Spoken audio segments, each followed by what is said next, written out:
Hey everyone, welcome back to the channel. In today's video, I'm going to show you how to pin a post on Reddit.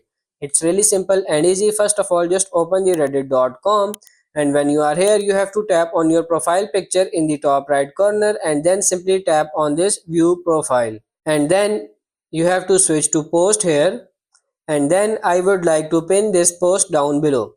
What you need to do is click on these three dots here and then pin post to profile, and that's pretty much it. As you can see, it's now pinned. Now if you want to unpin this post, click on these three dots again and simply tap on this unpin post from profile, and you are good to go. On mobile, the procedure is really simple and same. You just have to come to your profile and then come to post. You will see an icon, just tap on that icon and you can easily pin the post on mobile as well. So that's pretty much it for this video. I hope this video was helpful. If it is, like it and subscribe to the channel. Thank you.